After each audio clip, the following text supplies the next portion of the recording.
sangkatauhan, purihin ang Panginoon.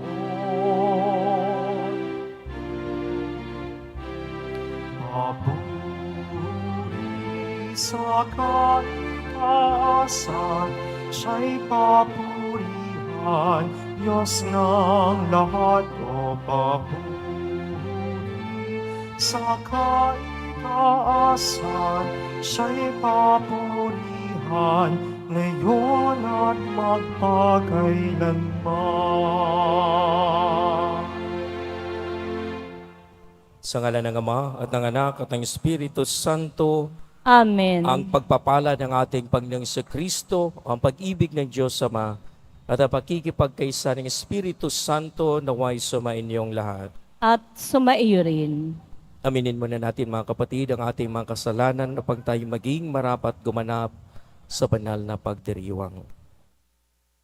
Inaamin ko sa makapangyarihang Diyos At sa inyo mga kapatid, na lubha akong nagkasala sa isip, sa salita, sa gawa, at sa aking pagkukulang. Kaya isinasamo ko sa mahal na Birheng Maria, sa lahat ng mga anghel at mga banal, at sa inyo mga kapatid, na ako'y panalangin sa Panginoong ating Diyos. Kaawaan tayo ng makapangyarihang Diyos, patawarin tayo sa ating mga kasalanan, at patnubayan tayo sa buhay na walang hanggan. Amen. Panginoon, kaawaan mo kami. Panginoon, kaawaan mo kami. Kristo, kaawaan mo kami. Kristo, kaawaan mo kami. Panginoon, kaawaan mo kami. Panginoon, kaawaan mo kami. Manalangin tayo. Ama naming makapangyarihan, lakas ka ng mga walang inaasahan kundi ikaw. Ang pagluhog namin ay iyong pagbigyan sapagkat kami mga tao lamang na pawang mahihina kapag iyong iniwanan. Kaya naman kami lagi mong tulungan upang ang pagtupad ng iyong mga kautusan, ikaw ay aming mabigyang kasiyahan sa aming iniisip at ginagawa araw-araw sa pamamagitan ni Jesucristo kasama ng Espiritu Santo, magpasawalang hanggan. Amen. Magsiupo muna po ang lahat. Pagbasa mula sa unang aklat ng mga hari. Noong panahong iyon, si Nabat ay may ubasan na nasa tabi ng palasyo ni Akab, hari ng Samaria. Nagustuhan ni Akab ang ubasan, kaya't sinabi niya kay Nabat, "Ibigay mo na sa akin ang iyong ubasan at gagawin kong taniman ng gulay pagkat malapit sa aking palasyo. Papalitan ko ng mas mainam na ubasan o babayaran sa iyo." Ngunit ganito ang naging sagot ni Nabat, "Patawarin ako ng Panginoon, ngunit hindi ko po maibibigay sa inyo ang pamana sa akin ng aking mga ninuno." Umuwi si Akab na malungkot at masama ang loob dahil sa sagot ni Nabat. Nagkulong siya sa kanyang silid, hindi makausap at ayaw kumain. Nilapitan siya ni Reyna Jezebel at tinanong, "Ano ba ang isinasama ng loob mo at di ka makakain?" Sumagot ang hari, "Kinausap ko si Nabat na taga Jezreel at inalok ko siyang papalitan o babayaran ang kanyang ubasan. Ngunit tinanggihan ako. At ang sabi, hindi raw niya maaaring ibigay sa akin ang kanyang ubasan." Wika sa kanya ni Jezebel, "Halika na, kumain ka at huwag ka nang malungkot. Iririgalo ko sa iyo ang ubasan ni Nabat." Gumawa ang reyna ng ilang sulat sa ngalan ng hari. Tinatakan ng pantatak ng hari at ipinadala sa mga matatanda at namumuno sa lungsod na tinitirhan ni Nabat. Ganito ang sabi niya sa sulat, "Ipag-utos ninyo ang isang pangkalahatang pag-aayuno. Patayuin ninyo si Nabat sa harapan ng karamihan. Kumuha kayo ng 2 upahang saksi na maghaharap ng ganitong sumbong laban sa kanya. Tinungayaw niya ang Diyos at ang hari. Pagkatapos, dalhin ninyo siya sa labas ng lungsod at batuhin hanggang mamatay. Tinupad ng matatanda at ng mga pinuno ng lungsod ang utos ni Jezebel.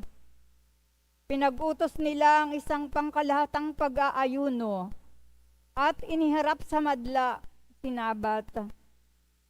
Lumabas ang 2 saksi na inupahan at siya'y pinaratangan ng ganito. Tinungayaw ni Nabat ang Diyos at ang hari. Kaya't si Nabat ay inilabas ng lungsod at binato hanggang mamatay.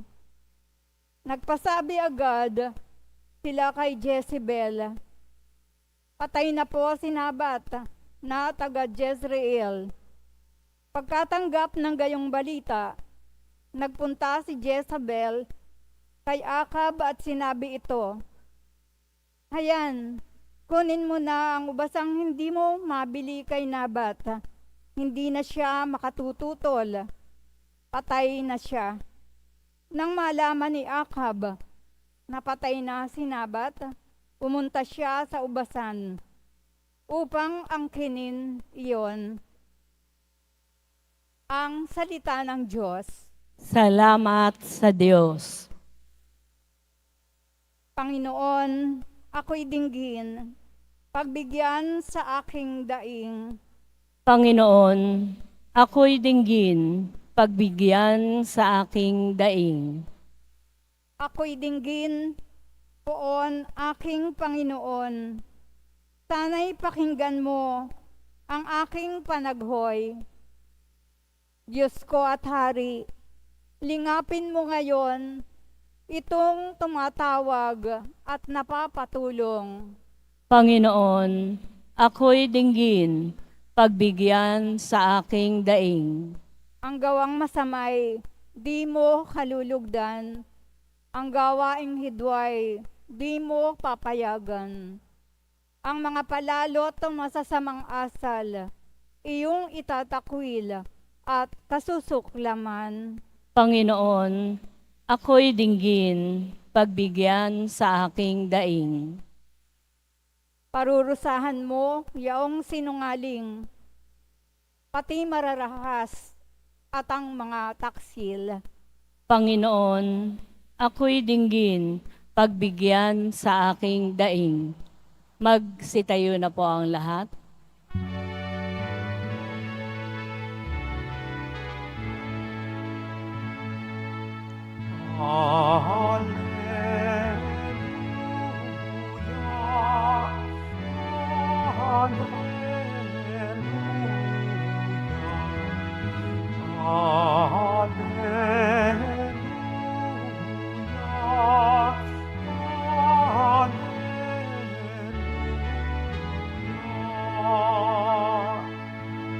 Ang salita mo'y liwanag, tanglaw sa aking paglakad, sa paghakbang sa iyong landas.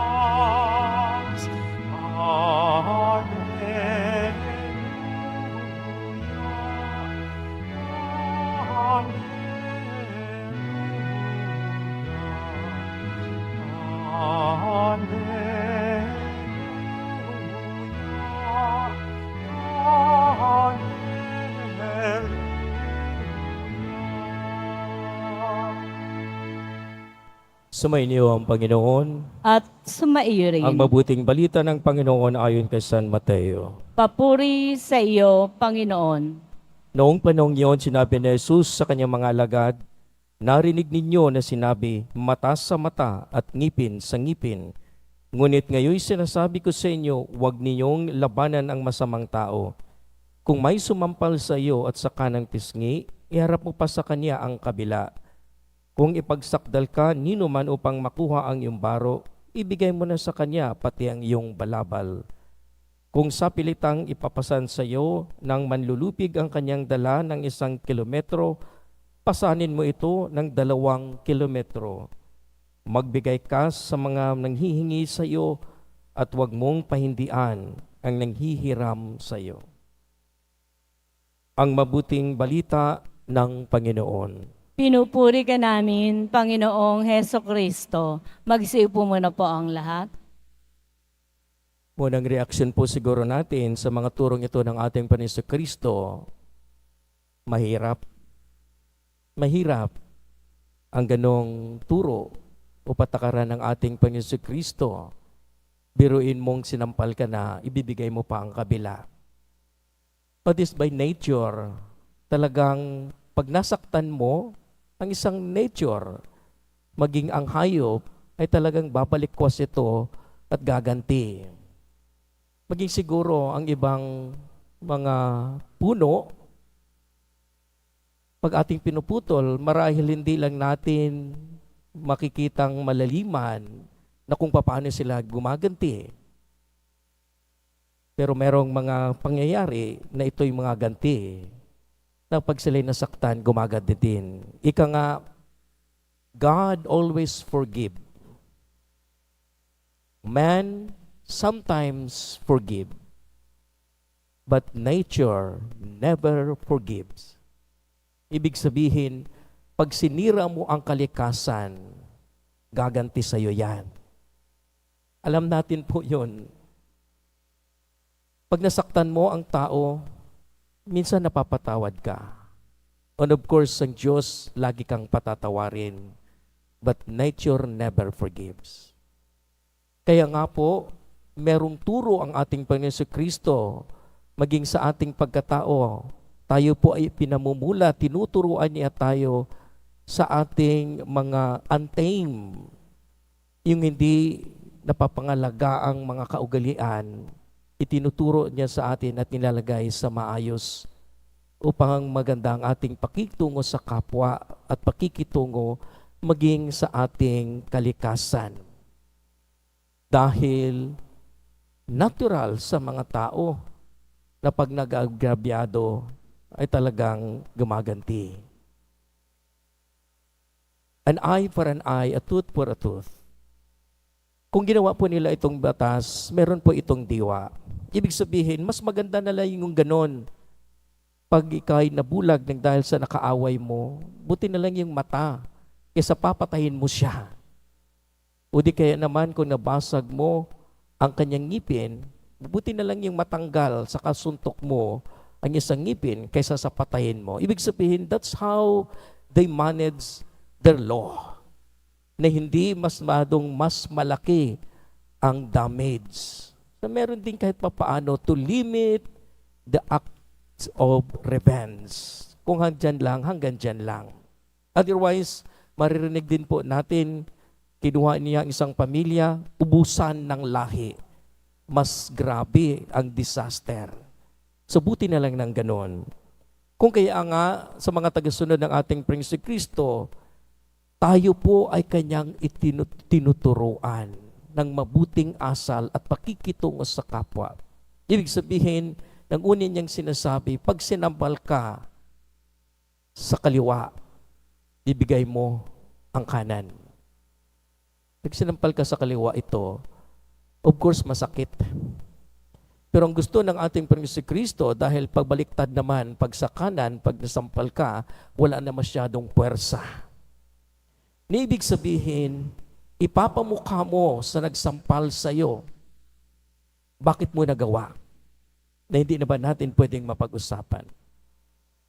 O di kaya naman ipinapakita sa atin na kahit papaano mapapasaisip din ang sumusugod sa iyo na siya ay merong panahong magpapakumbaba kung ipinapakita mo ang kabila.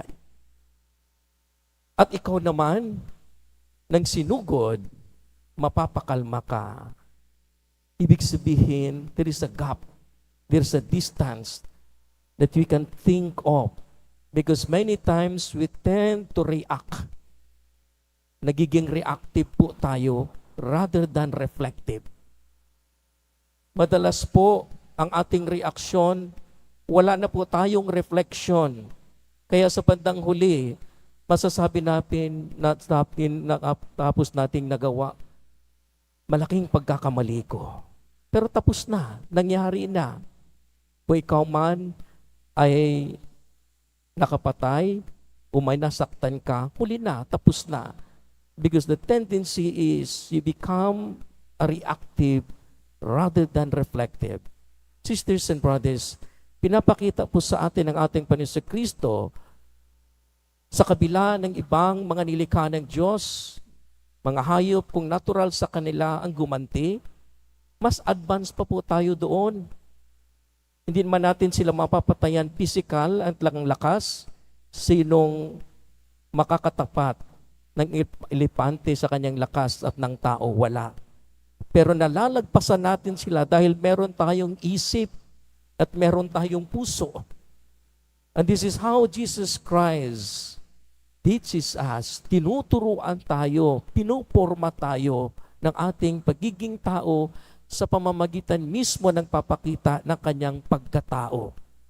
Kaya nga tayo ay nakikinig sa turo ng ating Panginoon Kristo para po mapaliwanagan ang ating kaisipan. Dahil kung hindi ito maliwanagan at parang ordinaryo na lang na tulad ng mga ibang nilikha, pag nasaktan ka, ganti ka agad. Pag pinatay ang aso mo, minsan, mas malaki pa ang igaganti mo. Hindi siya proportion. Kaya nga tinuturuan tayo ng ating Panginoon Kristo na imulat ang ating mga isip na marahil advance po tayo sa ibang nilikha. Imulat ang ating puso. So we become reflective rather than reactive. Ito po ang ating pakikinig sa kanya mga turo. Kung kaya nga, oo nga pala, then I have to be conscious because after all, meron akong pag-iisip. Meron akong puso. Kasi naman magiging natural ko lang, nasagasian lang ako, gaganti na kaagad ako. At hindi na natin nagagamit ang ating puso at ang ating isip. Tinuturuan tayo ng ating Panginoon Kristo. Pangalawa po, nandoon sa kanilang kultura na pag may kinuha kang isang bagay, talagang hahantong ito sa legal na pangyayari. Na halimbawa, kinuha ang balabal mo, ang pinturo niya sa atin, ibigay mo pa sa kabila. Kung baga po, in practical, baka mas kailangan niya? O baka naman, ano ang halaga niyan? Kung ibibigay mo na lang, kaysa naman mahahantong pa kayo sa husgado ng dahil sa inyong mga ego. Hindi po pagpapakumbaba ng binababa natin ng ating sarili. Sisters and brothers, we have to understand what humility is. Humility is you don't have to look at people up. And you don't have to look at people down. Tingnan mo ang kapwa mong kapareho at sasabihin mo, mayaman ka man o mahirap, pareho tayong lupa ang bagsak. Kaya hindi kita magiging mataas sa akin at hindi rin kita pagpapakumbaba. That is actually our nature, being humble. Ang meaning po ng humility is from the word humus. Ang literal na kahulugan ng humus ay lupa. Ibig sabihin, anuman ang estado mo, anuman ang titulo mo sa lipunan, lupa ang bagsak mo. Pare-pareho tayo. At yun yung ating pinapaintindi sa ating kapwa. So you don't have to look up them and you don't have to look them down. Look at them straight. Wala kang may pagmamalaki at hindi mo rin sila i-humiliate o pinabababa. So ibig sabihin ito yung mga practical na turo ng ating Panginoon Kristo na mas malalim pa siguro yung ating mga stress pag humantong pa sa husgado. Alam natin ang proseso Na halimbawa sa pamamagitan lamang ng isang sardinas na kinuha, ay talagang mag-away kayo at magdidimandahan kayo at magkano ang nagastos nyo sa pamamagitan lamang yan. Kaya nga merong tinatawag na amicable settlement. Pag-usapan hanggat parang hindi na darating pa sa mas malaki. Pangatlo, kung pinalalakad ka ng 1 kilometro, dalawahin mo na.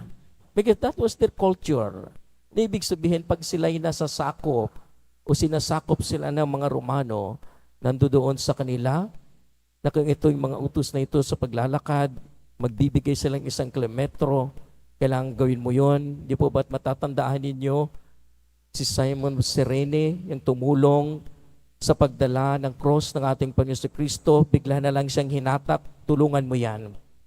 Dahil meron silang obligasyon, kumaganado doon sa kanilang batas, dahil sila ay alipin at meron silang nagasakop ang mga Romano, meron silang 1 kilometrong dapat ibigay na tulong at gagawin.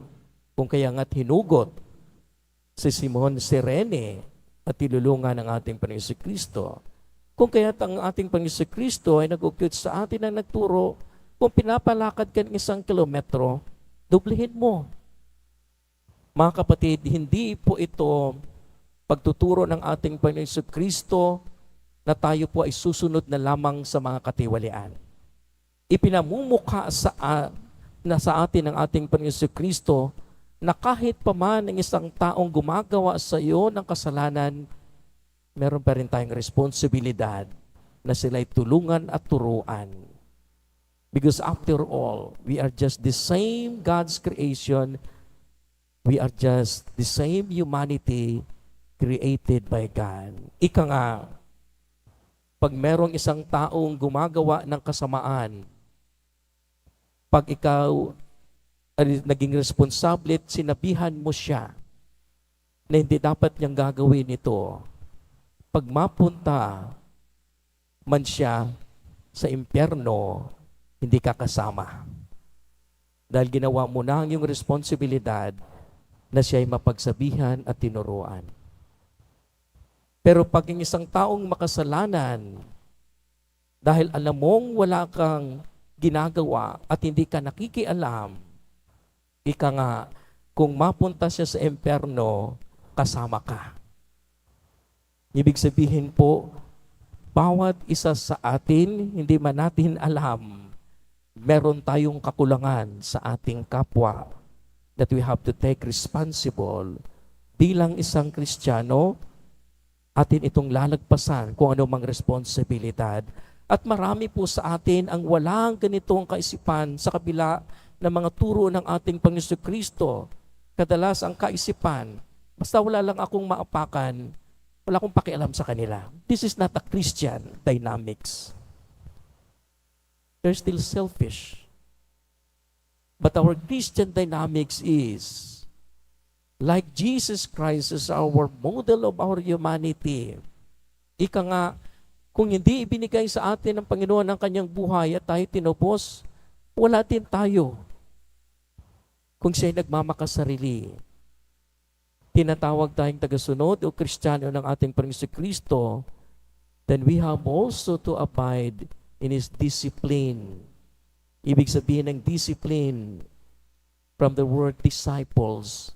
Kaya nga tayo tinatawag na Kristiyano, tayo tinatawag na disipulo because we follow the teachings and disciplines of our Lord Jesus Christ. Now, paano natin sasabihin, hindi ko siya susundin. Pero ikaw ay nagpapahayag ng iyong pagsunod sa Kanya. So kung ginagawa mo ito, then it's a fake. Peke ang iyong pagsunod sa ating Panginoon Kristo. At marami po sa atin ay peke dahil nabinyagan at wala nang pakikialam kung ano ang dynamics at turo ng ating Panginoon Kristo. Nakuha na nila baptismal certificate and that's all. Finish. That's supposed to be baptism is the beginning of your action towards the mission that you take part of the mission of our Lord Jesus Christ. But many of us, after binyag, Father, tapos na po, nabinyagan ng anak ko, ang pag-iisip, tapos na. Wala na silang responsibilidad sa turo ng ating Panginoon Kristo. My dear sisters and brothers, we have to be clear. Ano ba talaga ang ating pagiging Kristiyano? That's a deep question. Bakit ako nagiging Kristiyano? Bakit ako magpapakristyano? At bakit ako susunod sa ating Panginoon Kristo na tinatawag kong Panginoon? Kung atin itong maklaro sa ating pananampalataya at buhay, din tayo po ay naglalakbay ng ating pananampalataya ng may kaukulang kasiguruhan bilang tagasunod ng ating Panginoon Kristo.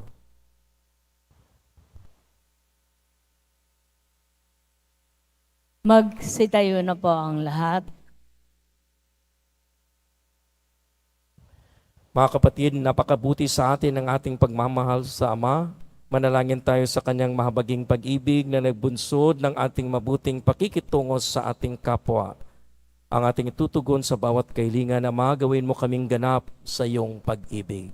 Ama, gawin mo kaming ganap sa iyong pag-ibig. Bilang bayan ng Diyos, naway maisabuhay natin ang batas ng pag-ibig ni Kristo. Manalangin tayo. Ama, gawin mo kaming ganap sa iyong pag-ibig. Ang ating mga kaaway, maging yaong mga nakasakit at nakagawa sa atin ng masama, sa anumang paraan, naway mapatawad natin. Manalangin tayo. Ama, gawin mo kaming ganap sa iyong pag-ibig. Atin nawang maiwasan ang pagkakahiwa-hiwalay at pagkamakasarili para maiwaksi ang kasamaan sa pamamagitan ng paggawa ng kabutihan. Manalangin tayo. Ama, gawin mo kaming ganap sa iyong pag-ibig. Ang mga pinapaging manhid ng pagkakasala, naway hipuin ang Espiritu ng Panginoon upang magbalik loob sila at magbagong buhay. Manalangin tayo. Ama, gawin mo kaming ganap sa iyong pag-ibig. Ang ating mga mahal na yumao, naway ligtas na maakay, pauwi sa piling ni Kristo. Manalangin tayo. Ama, gawin mo kaming ganap sa iyong pag-ibig. Panginoon ng Sambayanan, habang aming itinataas sa mga panalangin ito, tulungan mo kaming magkakasamang lumago at mapaglabanan ng mga magkakaaway-away at hindi pagkakasundo. Hiniling namin ito sa pamamagitan ni Kristong aming Panginoon. Amen. Magsipo muna po ang lahat.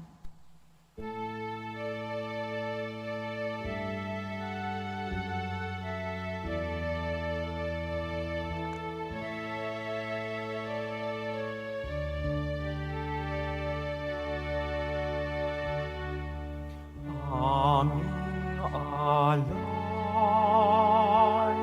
sa iyo, Panginoon. Ang tinapay at alak na iyong kaloob upang gunitain ang iyong buhay na inialay nang tayo'y magdiwang bilang isang bayan. Magsitayo na po ang lahat. Manalangin kayo mga kapatid, ang pagpaghain natin ay kalugdan ng Diyos amang makapangyarihan. Tanggapin nawa ng Panginoon itong paghahain sa iyong mga kamay, sa kaburihan niya at karangalan sa ating kapakinabangan at sa buong sambayanan niyang banal. Ama naming lumikha, kaming ginawa mong mga may angking katauhan na dapat pakanin at pangalagaan at iyong dinudulutan ng banal na pakikinabang, ipagkaloob mong kami huwag magkulang sa mga inuukol mo sa aming kapakanan, sa pamamagitan ni Jesu Kristo kasama ng Espiritu Santo, magpasawalang hanggan. Amen. Sumainyo ang Panginoon. At sumaiyo rin. Itaas sa Diyos ang inyong puso at diwa. Itinaas na namin sa Panginoon. Pasalamatan natin ang Panginoong ating Diyos. Marapat na siya ay pasalamatan. Ama naming makapangyarihan, tunay ngang marapat ikaw ay aming pasalamatan. Pinagbibigyan mong ito'y aming maihayag kahit na ito'y walang anumang maidaragdag. Sa kadakilaang sa iyo ay likas, sa pagpupuri namin ang nakikinabang ay kami ring iyong pinapakiharapan sa pamamagitan ng iyong anak na minamahal. Kaya kaisa ng mga anghel na nagsisiawit ng papuri sa iyo nang walang humpay sa kalangitan, kami nagbubunyi sa iyong kadakilaan.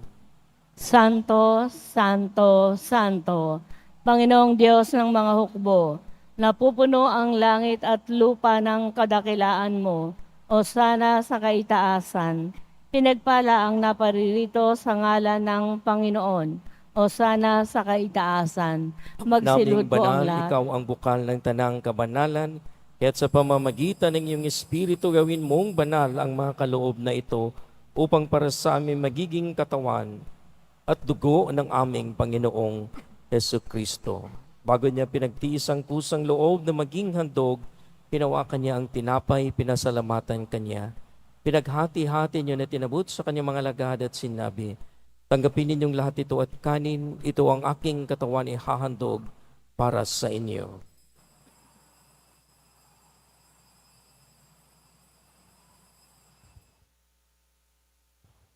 Ganyan din naman nang matapos ang hapunan, hinawakan niya ang kalis, muli kanyang pinasalamatan, inabot niya ang kalis sa kanyang mga lagad at sinabi, tanggapin ninyong lahat ito at inumin, ito ang kalis ng aking dugo, ng bago at walang hanggang tipan.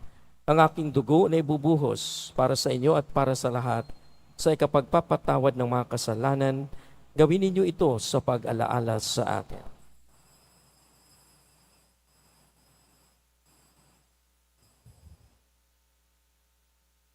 Pagwinin natin ang misteryo ng ating pananampalataya. Si Kristo'y namatay, si Kristo'y nabuhay, si Kristo'y babalik sa wakas ng panahon. Ang mga ginagawa namin ngayon ng pag-alaala sa pagkamatay at muling pagkabuhay ng iyong anak, kaya tinaalay namin sa iyo ang tinapay na nagbibigay buhay at ang kalis na nagkakaloob ng kaligtasan. Kami nagpapasalamat dahil kami yung minarapat na tumayo sa harap mo para maglingkod sa iyo. Isinasamo namin kami magkasalo-salo sa katawan at dugo ni Kristo ay mabuklod sa pagkakaisa sa pamamagitan ng Espiritu Santo. Ama, lingapin mo ang iyong simbang laganap sa buong daigdig. Puspusin mo kami sa pag-ibig, kaisa ni Francisco na aming Papa at ni Jose na aming Obispo at ng Tanang Kaparian. Alalahanin mo rin ang mga kapatid naming nahimlay na may pag-asang sila'y muling mabubuhay, gayon din ang lahat ng mga pumanaw. Kaawaan mo sila at patuloyin sa iyong kaliwanagan. Kaawaan mo at pagindapating kaming lahat na makasalo sa iyong buhay na walang wakas. Kaisa ng mahal na Birheng Maria na ina ng Diyos, ng kabiyak ng puso niyang si San Jose, kaisa ng mga apostol, ni San Juan Bautista at ang lahat ng mga banal na namuhay dito sa daigdig ng kalugod-lugod sa iyo. Maipagdiwang nawa namin ang pagpupuri sa ikararangal mo sa pamamagitan ng iyong anak na aming Panginoong Jesucristo. Sa pamamagitan ni Kristo, kasama niya at sa Kanya, ang lahat ng parangal at papuri ay sa iyo, Diyos Amang makapangyarihan, kasama ng Espiritu Santo, magpasawalang hanggan. Amen. Sa tagubilin ng nakagaling na utos at turo ni Jesus, na Panginoon natin at Diyos, ipahayag natin ng lakas loob. Ama namin, sumasalangit ka, sambahin ang ngalan mo, mapasa amin ang kaharian mo, sundin ang loob mo dito sa lupa para nang sa langit. Bigyan mo kami ngayon ng aming kakanin sa araw-araw, at patawarin mo kami sa aming mga sala, para nang pagpapatawad namin sa nagkakasala sa amin. At huwag mo kaming ipahintulot sa tukso, at iadya mo kami sa lahat ng masama. Inihiling namin kami adya sa lahat ng masama, pagkalooban ng kapayapaan araw-araw, iligtas sa kasalanan, at ilayo sa lahat ng kapahamakan, samantalang aming pinananabikan ng dakilang araw ng pagpapahayag ng tagapagligtas naming si Hesu Kristo. Sapagkat iyo ang kaharian at ang kapangyarihan at ang kapurihan magpakailanman. Amen. Panginoong Hesu Kristo, sinabi mo sa iyong mga apostol, kapayapaan ang iniiwan ko sa inyo, ang aking kapayapaan ang ibinibigay ko sa inyo. Tunghayan mo ang aming pananampalataya at huwag ang aming pagkakasala. Pagkalooban mo kami ng kapayapaan at pagkakaisa ayon sa iyong kalooban, kasama ng Espiritu Santo, magpasawalang hanggan. Amen. Ang kapayapaan ng Panginoon ay laging sumainyo. At sumaiyo rin. Magbigayin tayo ng kapayapaan sa isa't isa. Peace, peace, peace. Kordero ng Diyos na nag-aalis sa mga kasalanan ng sanlibutan, maawa ka sa amin. Kordero ng Diyos na nag-aalis sa mga kasalanan ng sanlibutan, maawa ka sa amin. Kordero ng Diyos na nag-aalis ng mga kasalanan ng sanlibutan, ipagkaloob mo sa amin ang kapayapaan. Magsilud po ang lahat. Mga kapatid, ito ang kordero ng Diyos, ito ang nag-aalis ng mga kasalanan ng sanlibutan, mapalad ang mga inanya makibahagi sa kanyang piging. Panginoon, hindi ako karapat-dapat na magpatuloy sa iyo, ngunit sa isang salita mo lamang ay gagaling na ako. Ipagsanggalang nawa tayo ng katawan at tugon ni Kristo para sa buhay na walang hanggan. Amen.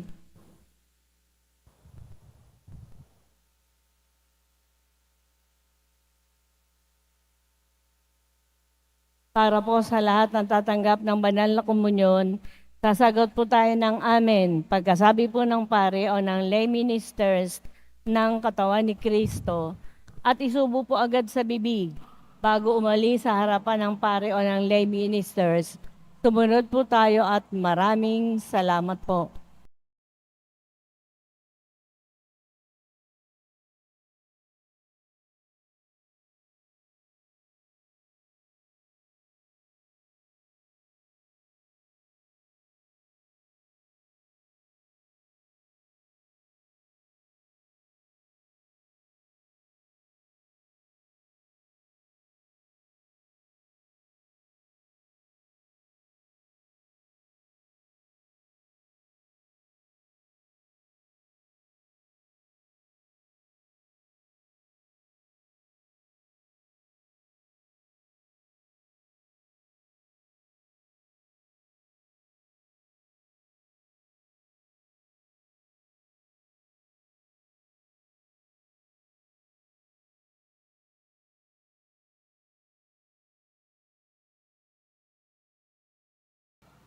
Manalangin tayo.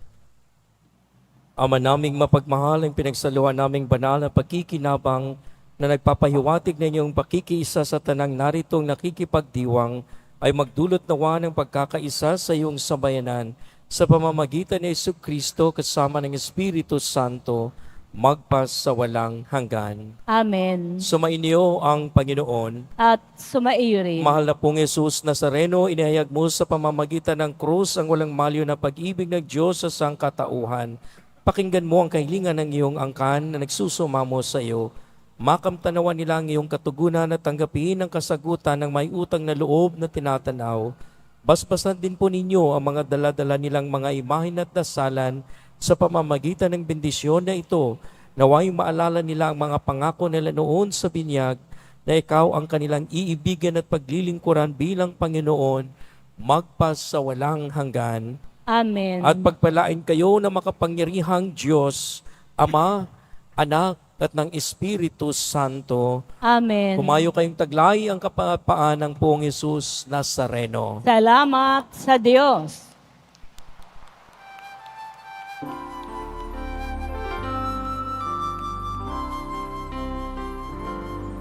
Nuestro Padre Jesus Nazareno, sinasamba ka namin,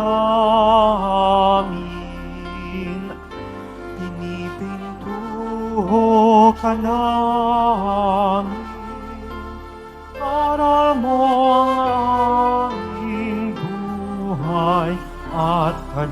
kaligtasan, Nuestro Padre Jesus Nazareno, iligtas mo kami sa kasalanan. Ang krus mong kinamatayan ay sagisag ng aming kaligtasan. Nuestro Padre Jesus Nazareno, dinarangal ka namin. Nuestro Padre Jesus Nazareno, niluluwalhati ka namin. Nuestro Padre Jesus Nazareno, dinarangal ka namin. Nuestro Padre Jesus Nazareno, niluluwalhati ka namin.